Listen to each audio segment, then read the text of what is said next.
And by the way, we'll get to the options. For example, when you select a codec, you'll see all kinds of different options here that you can choose for that video codec, depending on the video codec you choose. We're not covering them in this video. We'll cover them probably in the next video.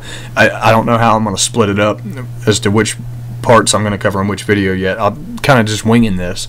All right, with audio codecs, now you should be warned, with MP4 standard, the audio codec of choice is actually depends on your video codec. Well, to put it quite simply, if you use the XVID codec, you need to use an MP3 audio codec if you're using the XVID or DivX video codec.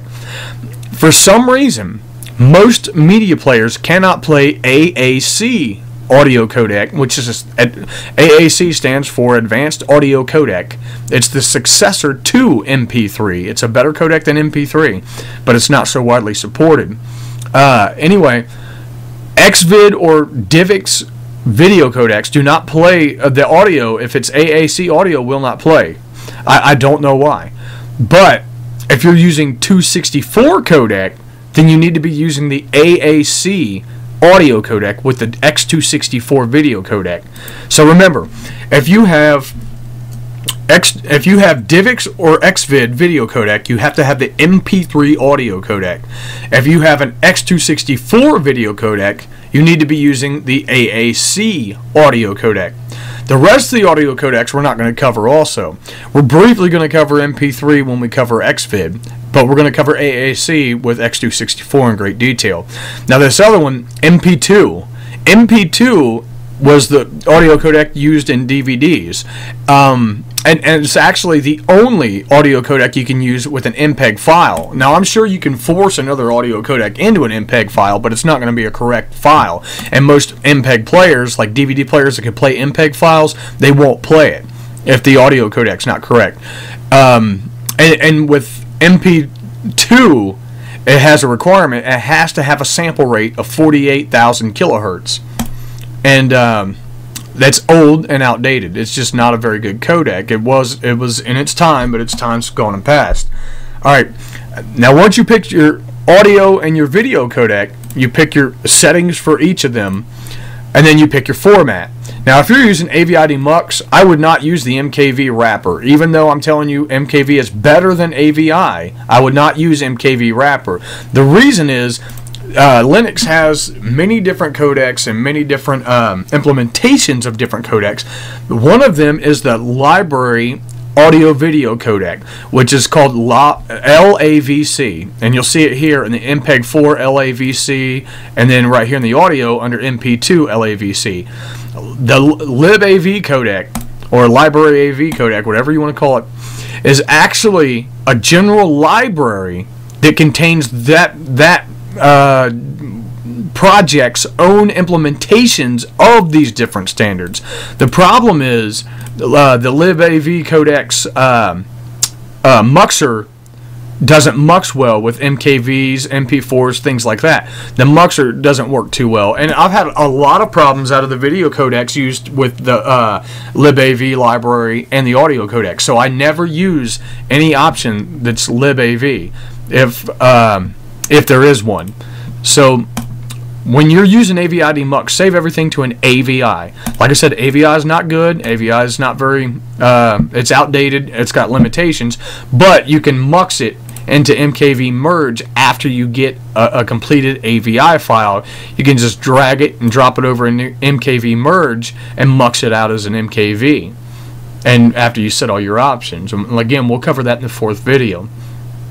Alright, so pretty much, and here's a perfect example. Right now I'm recording a screencast. That's this little icon right here. It's recording the video capture from my display, my computer's display.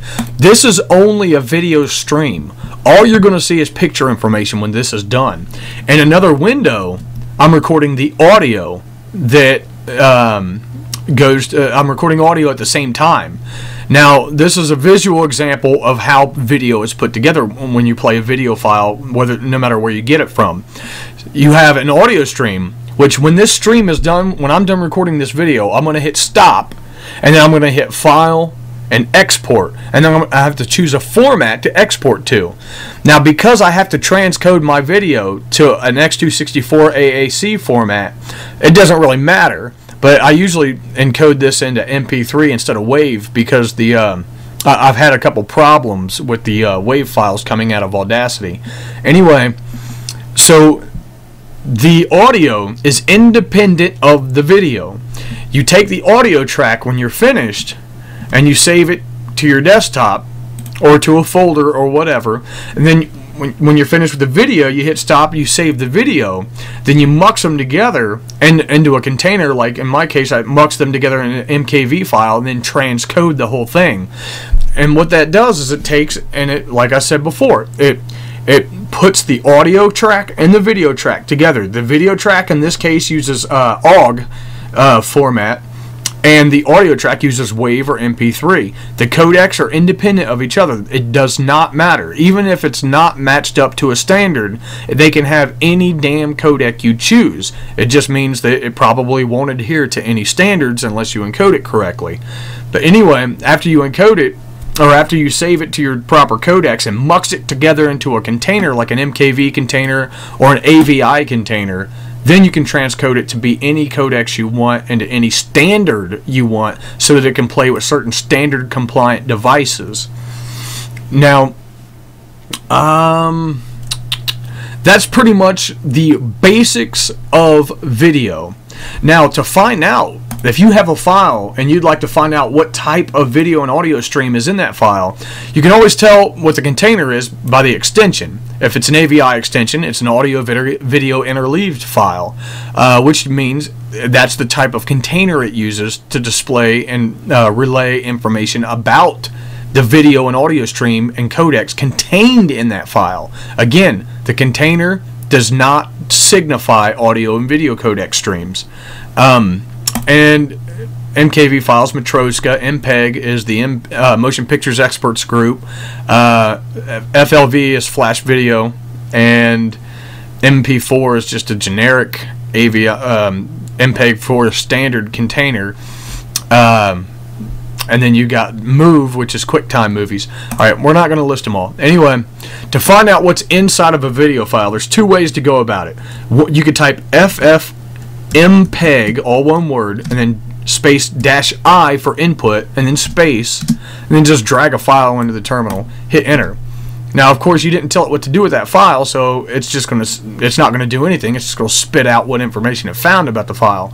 Right here, you see stream 0 is H264, which H264 is the advanced MPEG 4 standard. It's not the standard MP4 standard, it's the advanced MP4 encoding standard. That's H264.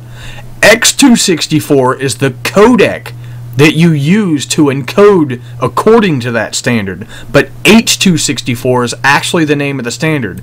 And sometimes you'll see it referred to as only, when it says video stream, you might see it referred to only as AVC, which means Advanced Video Codec, which means it's the Advanced MP4 standard.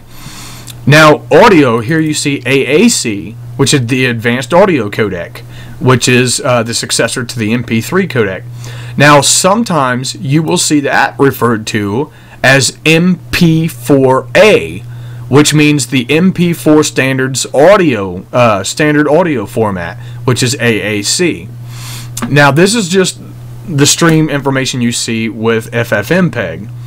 And you can also use mplayer, and then space, and then drag the file in, and hit enter, and it'll actually start playing the file. But you'll see right here,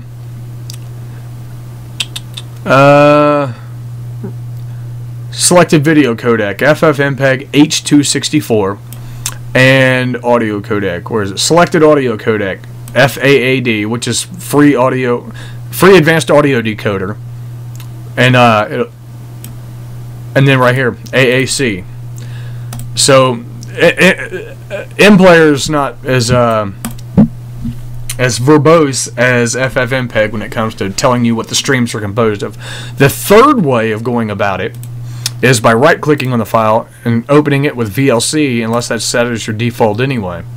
When VLC is open, hit Control J, and it'll open the codec window, and it'll show you the